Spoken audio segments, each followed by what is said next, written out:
Eu sou Helene Shinohara, eu estou muito satisfeita de poder estar aqui fazendo a entrevista com Bernard Ranger para conversar sobre coisas que a gente já conversou bastante ao longo do tempo que a gente se conhece, mas que outras pessoas podem não ter tido essa oportunidade. Então isso ficar gravado e outras pessoas poderem ter acesso a toda a sua história, eu acho que é uma coisa muito importante para o Brasil, para todos os psicólogos.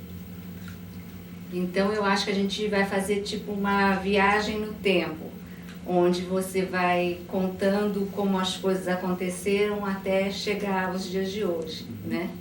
Então eu acho que a gente podia começar com você na sua graduação, fazendo a faculdade de psicologia e dizendo o que te impressionava naquela época e que te influenciou no seu caminho. Isso. Olha, quando eu fiz a minha graduação na PUC, eu estudei de 67 a 71, que foi um período pesado assim da ditadura, né, daqueles tempos, né? Eu tive um envolvimento forte assim no movimento estudantil, mas nesse período eu tive a oportunidade de estar em contato com pessoas que tiveram uma influência muito grande sobre mim, né? E uma dessas pessoas, eu acho que mais diretamente relacionada com o trabalho que eu faço hoje, foi o saudoso professor Otávio Soares Leite, né? Que numa aula, ele deu um curso sobre aprendizagem humana em 1969, e numa das aulas do curso ele falou sobre a técnica de dessensibilização sistemática. E me pareceu um procedimento muito razoável, mas ao fim da aula eu fui conversar com ele e me pareceu que aquilo é um procedimento um pouco simplista, né? Eu estava com dúvida se de fato aquilo funcionaria, né? E ele me deu o melhor conceito que ele poderia ter dado, né, a um aluno em dúvida, que foi: se você está em dúvida, testa, né? Então, em função disso, eu comecei a me interessar por esse tipo de assunto e, em decorrência disso, nós começamos a organizar um grupo de pessoas interessadas na abordagem comportamental em psicologia, e do qual fizeram parte ele, eu e alguns outros, e por sorte também estava chegando e começando a trabalhar na PUC a professora Miriam Valias Oliveira Lima, que tinha acabado de fazer formação com o Volpe na Pensilvânia. Então foi uma oportunidade muito boa, porque pudemos aproveitar o conhecimento do Otávio, a prática da Miriam, e com isso a gente pôde aprofundar bem o conhecimento nessa abordagem. Eu até então estava assim, buscando o tipo de trabalho que eu gostaria de fazer em psicologia. Tinha algumas restrições ao trabalho psicanalítico, me parecia assim bastante pouco fundamentado, assim, pouco preditivo. Eu tinha algumas restrições também à abordagem rogeriana, me parecia assim um pouco excessivamente ingênuo ou otimista, né, exageradamente otimista. E o que me agradava na abordagem comportamental era exatamente essa capacidade de análise e previsão de comportamentos, né, em função de intervenções específicas. E a relação terapêutica era uma relação de presença, de trabalho conjunto, né, com o paciente, e que isso me agradava bastante, né? E então, a partir daí, a gente começou a fazer esse tipo de treinamento e comecei a ver resultados assim admiráveis com os clientes que estavam sendo atendidos, até que chegou a oportunidade de eu atender o meu primeiro cliente, e eu então atendi um cliente que tinha um quadro de pânico com agorafobia, né? E daí ter me interessado muito pelo assunto e isso ter sido objeto da minha tese de doutorado, né? Então você vê que a coisa remonta até 1971, né, que foi quando eu atendi esse cliente. Então eu acho que foi um período assim, muito rico assim, de experiências, né, de aprendizado, de contato com pessoas muito importantes, né? E, então acho que foi uma boa Agora, como que aconteceu isso no Rio de Janeiro, que era essencialmente psicanalítico, ou a PUC do Rio, essencialmente psicanalítica, Isso. né? Como que foi essa formação desse grupo e a presença de vocês lá dentro, possivelmente incomodando bastante todos os outros? O que aconteceu é o seguinte, como é que a gente continuou essa formação, né? Porque começou a ocorrer as reuniões da Sociedade de Psicologia de Ribeirão Preto, tá? E nós viemos, eu acho que a primeira reunião, a segunda reunião, com certeza nós estávamos presentes, e nessa reunião nós tivemos contato com o João Cláudio Todorov e com a Tereza Metel, tá? E que então voltamos para o Rio e comentamos com o Haroldo Rodrigues, que era o diretor da psicologia na época, do interesse, né, de tê-los como professores lá na PUC, né? O Haroldo, ele até fez movimentos assim mais ambiciosos, tentou contratar os dois para trabalhar na PUC, né? E infelizmente acabou não sendo possível naquele momento, mas posteriormente ele conseguiu trazer a Tereza Metel, que vinha periodicamente ao Rio dar orientação, supervisão para as pessoas que trabalhavam no Centro de Estudos de Modificação de Comportamento, naquele tempo chamávamos assim, CEMOC. Então ela vinha uma vez por mês e dava supervisão. E depois de algum tempo ela acabou vindo trabalhar na PUC e acabou sendo a minha orientadora de mestrado. E eu concluí o meu mestrado em 75 com a orientação dela. Então foi um aprendizado muito bom também que eu tive. Nessa época, então, você terminando o mestrado, você continuava dentro da PUC como aluno, mas já começou também a fazer alguma coisa em termos de dar aulas? Já. Eu comecei a dar aulas em 1972, né? Eu estava terminando o curso e o diretor da faculdade, do curso de psicologia, do departamento de psicologia da época, era o professor Carlos Paz de Barros, que era um psicanalista muito competente, extremamente capaz e muito aberto, né? E ele foi capaz de contratar pessoas de orientações muito diversas, né? Como o Rogério Buis para trabalhar na área rogeriana, chamou o Otávio Leite para trabalhar lá, o Rolf Preuss, o Ney, enfim, várias pessoas que foram trabalhar lá e que permitiram que a gente pudesse ter esse tipo de conhecimento. E ele, então, nessa conversa, ele me convidou para ser professor no ano seguinte, em terapia comportamental. Então, eu comecei a dar aula lá em 1972. E foi daí até 93, se não me engano. Além de dar aula, você fez algumas outras coisas dentro da PUC? Eu fui coordenador de graduação, eu fui coordenador do Serviço de Psicologia Aplicada, eu cheguei a ser diretor do Departamento de Psicologia, que foi de 81 a 85. Enfim, foi uma vida assim, muito intensa, muito profícua assim, do ponto de vista de participação na vida universitária. E com muita atividade de ensino, de pesquisa também, que foram realizados, né, nesse período lá. E eu imagino que você, participando ativamente da vida universitária, isso facilitou você formar muitas pessoas que também tivessem esse mesmo interesse, né? A minha mulher diz o seguinte, que as únicas pessoas que não foram alunas minhas foram ela e a irmã dela, porque o resto tudo do Rio de Janeiro foram meus alunos, né? Eu não fui, infelizmente. Não foi. Mas eu tive uma grande quantidade de alunos que foram formados por mim, e inicialmente na PUC, depois na UFRJ também. Mas foi uma quantidade grande de pessoas. E dessas pessoas, muito acabaram desenvolvendo um trabalho assim, muito admirável, né? Prosseguindo assim na carreira. E uma que eu me lembro muito nitidamente é a Kátia Moritz, né? Que se tornou doutora, está trabalhando lá com TOC em Miami, e fez formação com TOC com a Fogo em Nesiroglu, em Nova York, né? Mas, enfim, isso é o resultado de uma dedicação grande nesse período da universidade. Em termos da pós-graduação, o que você conseguiu contribuir para a PUC do Rio na abordagem comportamental? Olha, eu diria que a grande contribuição que eu possa ter tido para a pós-graduação, além de colaborar numa reforma, né, da pós-graduação, quando eu fui diretor, foi a contratação do Harold Lettner, né?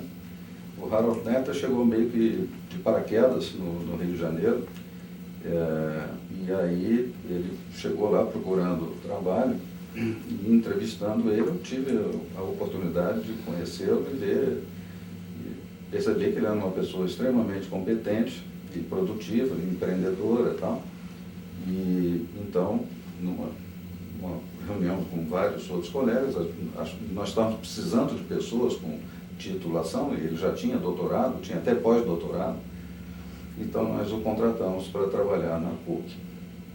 E foi dessa amizade, dessa proximidade que acabou se transformando numa amizade, que nós acabamos publicando o livro, o primeiro livro, né?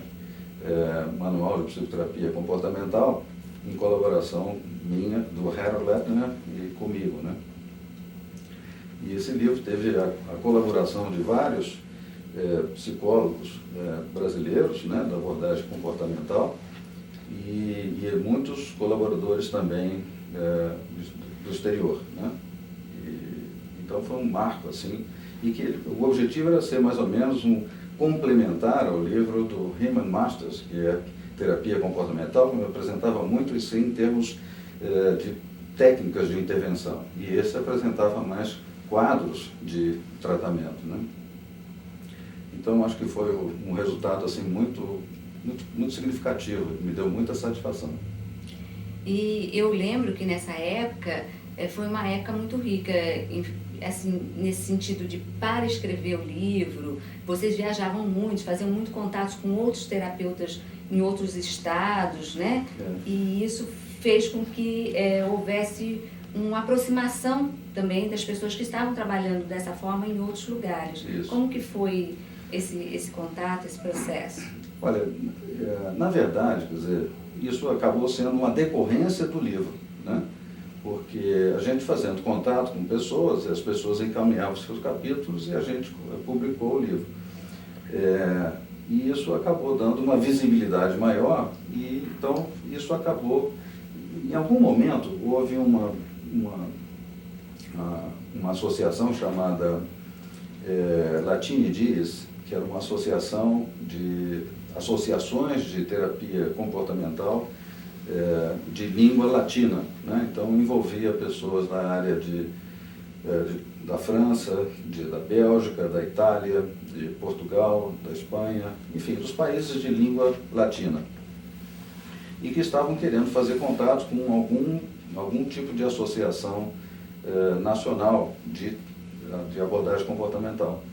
E, infelizmente não tinha, porque a Associação Brasileira de Análise de Comportamento, ela estava praticamente parada, quer dizer, não tinha mais atividade. E então, uma vez eu estava assim numa mesa lá na PUC, da qual fazia parte a Eliane Falcone, eu estava como mediador, e tinha o psicanalista, aquele argentino, Alberto Goldin, né? Hoje ele escreve no Globo. Que escreve no Globo, exatamente. E ele estava nessa mesa e nós nos queixávamos das dificuldades que a gente tinha de trabalhar na área comportamental, né? E em algum momento ele falou assim: por que vocês não se organizam, né? Não se unem, não se aproximam? Aí eu falei assim: poxa, ótima ideia, né? Eu saí da reunião, conversei com a Eliane Falcone e fizemos um primeiro movimento de aproximar as pessoas do Rio de Janeiro. Ao mesmo tempo, mais ou menos na mesma época, essa Latini Dias fez contato com o Ricardo Goraie, e a gente começou então a pensar em fazer uma associação nacional de terapia comportamental. E então houve uma reunião em Ribeirão Preto, né? E nessa reunião de Ribeirão Preto, considerando que nós no Rio estaríamos mais adiantados, sugeriu-se que nós fundássemos a associação no Rio de Janeiro. Então, em 1991, nós nos organizamos e fundamos a Associação Brasileira de Psicoterapia e Medicina Comportamental, em novembro, né?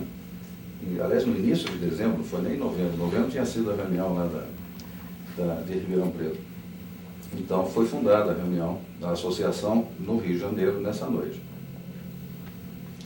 E depois daí é que começaram as viagens, porque aí começou a se tornar necessário eu fazer contato com pessoas de outras regiões do Brasil para ver o interesse delas de participar dessa associação.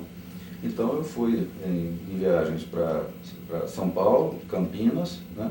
Depois fui numa viagem para Curitiba, Londrina, e assim a associação foi se constituindo, foi se fortalecendo e acabou se tornando isso que é hoje, esse sucesso, com 2.400 pessoas presentes, 2.600, alguma coisa assim, nesse congresso de hoje.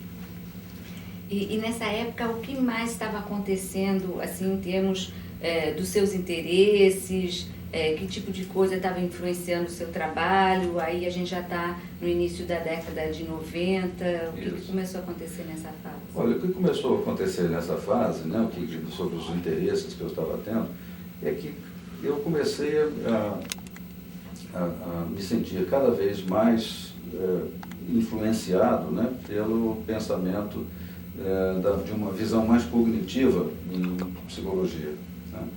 Já no primeiro livro eu fazia algumas menções sobre isso, mas era uma coisa assim muito tímida ainda, né. Mas depois, em 89, 90, eu acho que foi ficando cada vez mais forte em mim, cada vez mais clara, né, a influência de trabalhar dentro de um modelo cognitivo. Muito em decorrência, né, disso, do sucesso que eu estava tendo, né, com o uso desses procedimentos cognitivos com pacientes que eu estava atendendo, que tinham problemas de pânico, problemas de depressão, problemas de ansiedade social, enfim, vários tipos de problemas. Então, aos poucos, eu fui me dedicando a estudar cada vez mais esse tipo de abordagem e fui me dando conta da lógica de uma organização satisfatória, né, que dava para uma série de questões que eu me sentia assim meio emperrado, né, numa visão mais estritamente comportamental. E aí eu fui evoluindo mais para uma visão cognitiva, o que me fez publicar 3 artigos que eu acho que são artigos assim marcantes na minha produção. 3 artigos publicados na revista Arquivos, na revista Jornal Brasileiro de Psiquiatria, né? Que era uma introdução à terapia cognitiva e um outro artigo sobre aplicação a quadros de depressão e o outro a aplicação a quadros de ansiedade. Então, esses artigos eles tiveram assim, uma repercussão, um impacto enorme, né? E a partir daí eu comecei a ser convidado para fazer apresentações em vários congressos de psiquiatria pelo Brasil afora. E então foi se fortalecendo cada vez mais, não só quer dizer, a difusão disso, mas a minha adesão a esse tipo de entendimento foi ficando cada vez mais fortalecido, não só pelas aulas que eu dava, mas pelo sucesso que eu tinha com os clientes que eu atendia dentro dessa abordagem. Então, isso acabou se estabelecendo assim como um tipo de orientação cognitivo-comportamental que eu passei a ter desde 90, por aí, 91, uma coisa assim. E esse foi um movimento pessoal seu ou isso acabou influenciando muito o movimento no Rio de Janeiro como um todo? Isso com certeza influenciou o movimento no Rio de Janeiro, porque houve um interesse comum de várias outras pessoas no Rio, né, que também tinham uma história, me parece que mais influenciada pela psicologia que se fazia na Inglaterra, né, diferente do que se viu aqui em São Paulo, que era mais uma influência do pessoal da análise experimental do comportamento.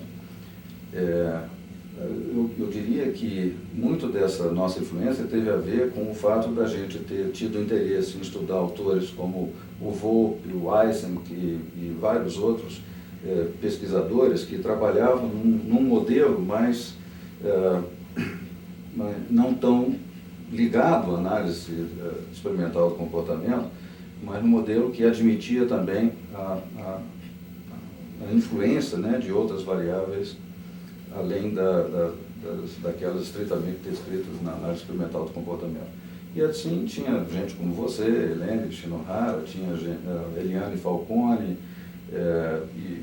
enfim, vários outros que se mostraram parceiros, né, nesse trabalho, e que acabou, hoje em dia, eu acho que uma coisa muito marcante, muito gratificante, a gente poder ver que em cada uma das grandes universidades da região do Rio de Janeiro existem psicólogos de orientação cognitivo-comportamental em cada uma das principais universidades, né? Então tem desde a UFRJ, na PUC, na UERJ, na Santa Úrsula, enfim, UF e vai por aí afora, tá? Estácio. Você diria que esse foi um movimento marcante no Rio de Janeiro, mas como que isso aconteceu também em outras capitais, outros estados do Brasil? Isso com certeza se expandiu, né? Se expandiu para outras capitais, até porque em outras capitais também tinham pessoas que também estavam se interessando por esse tipo de abordagem e que começaram a ser também mais atraídas, né, por outros livros que eu comecei a organizar e publicar a partir de 95, né? Então, esse livro, 95, ele teve uma influência bastante grande, muito maior do que o primeiro, né? E aí ajudou a expandir muito o conhecimento comportamental e cognitivo, né, na cultura da psicologia brasileira. Isso foi muito importante porque permitiu que a gente começasse a fazer contato com outras pessoas com as quais a gente não tinha contato até então. E que ao se identificarem como sendo também cognitivos, houve uma aproximação natural. Então, por exemplo, em 1993, a gente fez aquele primeiro congresso internacional de terapia cognitivo-comportamental no Rio de Janeiro, né? E para o qual vieram o David Barlow, o Samuel Turner, aquele Jack Mazur, da Divisão de Ansiedade do Instituto Nacional de Saúde Mental dos Estados Unidos, vieram aqueles espanhóis, né? O Vicente Caballo, o Alberto Buela Casal, vieram aqueles argentinos, né? O Herbert Chapa, o Héctor Álvares. Enfim, foi uma oportunidade que nós aproveitamos um congresso de psiquiatria que estava internacional, que estava sendo realizado no Rio de Janeiro, e dada a minha amizade com a Vera Lindgruber, que era quem estava organizando o congresso, eu pude ter acesso a quem estava vindo. Aí eu pude fazer contato assim, com cada um deles para convidá-los a fazer parte desse congresso mais estritamente cognitivo-comportamental. E então aí surgiu a oportunidade de eu conhecer o Paulo Knapp, que não participou do congresso, mas esteve lá rapidamente de passagem, e assim foi cada vez mais se difundindo e outras pessoas se aproximando e se estabelecendo laços, né, até a amizade mesmo, né, que ajudaram a fortalecer muito essa abordagem. Das suas publicações, né, você está falando desse segundo livro, a partir dele e do que mais que você acha que foi significativo em termos de trabalho seu, de colaboração sua para o Brasil de forma geral? Eu diria, quer dizer, você está me perguntando assim do que mais foi importante para o Brasil, né? na minha colaboração. Eu diria que esse trabalho assim integrado e coletivo, né, dessas pessoas, eu acho que isso certamente ajudou a difundir muito essa abordagem cognitivo-comportamental. Agora, ao mesmo tempo, eu fui prosseguindo na minha formação pessoal e acabei concluindo o doutorado, né? E com a conclusão do doutorado, isso me criou outras possibilidades, né? Foi começar a lecionar na pós-graduação da UFRJ. Mas isso é uma outra história, né? Porque eu ainda estava falando da PUC. Agora, eu acho que depois disso, eu acho que houve uma tendência, né, para caminhar no sentido de construir uma versão, me parece assim, mais bem acabada, né, do que teria sido aquele primeiro livro, né? Então, esse último livro, Psicoterapias Cognitivo-Comportamentais, um diálogo com a psiquiatria, pretendeu ser exatamente isso. Aproveitar esses contatos todos que eu tive na área da psiquiatria, os contatos todos que eu tive na área da psicologia, e juntos todos trabalharmos no sentido de criar uma obra assim marcante, né, que expressasse, né, exatamente as conquistas que essa abordagem estava alcançando. Então, quer dizer, a gente viu como as coisas aconteceram nesses 30, 35 anos, Isso. né? E o que você acha que vai estar acontecendo daqui para frente? Olha, eu acho que tem algumas coisas que são muito nítidas, muito marcantes, né, que devem estar acontecendo nos próximos 30 anos. Com certeza, estará havendo cada vez mais uma colaboração muito próxima entre aquilo que se chama as neurociências e o trabalho na abordagem cognitivo-comportamental, né? Foi muito nítido, quer dizer, em 1993 foi publicado um trabalho, né, na revista Archives of General Psychiatry, nos Estados Unidos, de um autor chamado Shapiro, né, em que ele demonstrou o seguinte: ele pegou um grupo de pacientes com transtorno obsessivo compulsivo e fez uma avaliação do funcionamento da atividade cerebral desses pacientes, né, da atividade elétrica no cérebro desses pacientes. E havia, como era esperado, quer dizer, nitidamente uma atividade aumentada no lobo frontal, né, onde estão localizados os gânglios da base, que é o tipo de estrutura que está fortemente associada com a atividade em pacientes com transtorno obsessivo compulsivo. Depois, esses 40 pacientes foram divididos em dois grupos, e um grupo fez terapia, tomou medicação, né,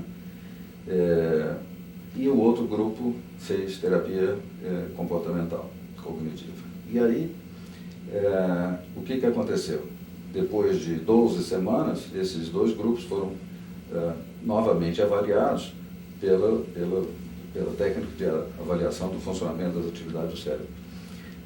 E o que aconteceu é que não havia diferença significativa entre os dois grupos, quer dizer, os dois mudaram, havia uma redução significativa na atividade do cérebro de cada paciente dos dois grupos, mesmo daquele grupo que não tinha tomado medicação, porque a conclusão que ficou nítida era que fazer terapia produz mudança no cérebro, né? Quer dizer,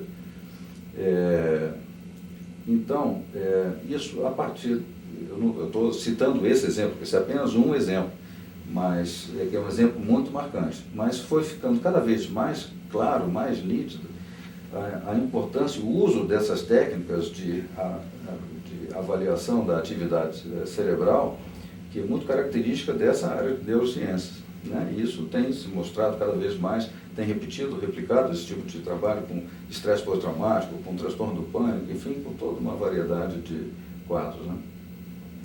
E, então, o que eu imagino que deva acontecer seja uma aproximação grande entre o pessoal que trabalha em neurociências e o pessoal que trabalha com terapia cognitivo-comportamental. Porque são os dois tipos de abordagem que se complementam mutuamente de uma forma bastante satisfatória. E como que você vê os seus interesses daqui para frente? Quer dizer, você vai trabalhar arduamente daqui para frente para conseguir o quê? Olha, é isso que eu já estou fazendo, né? Eu estou formando cada vez mais pessoas que se interessam pela abordagem cognitivo-comportamental.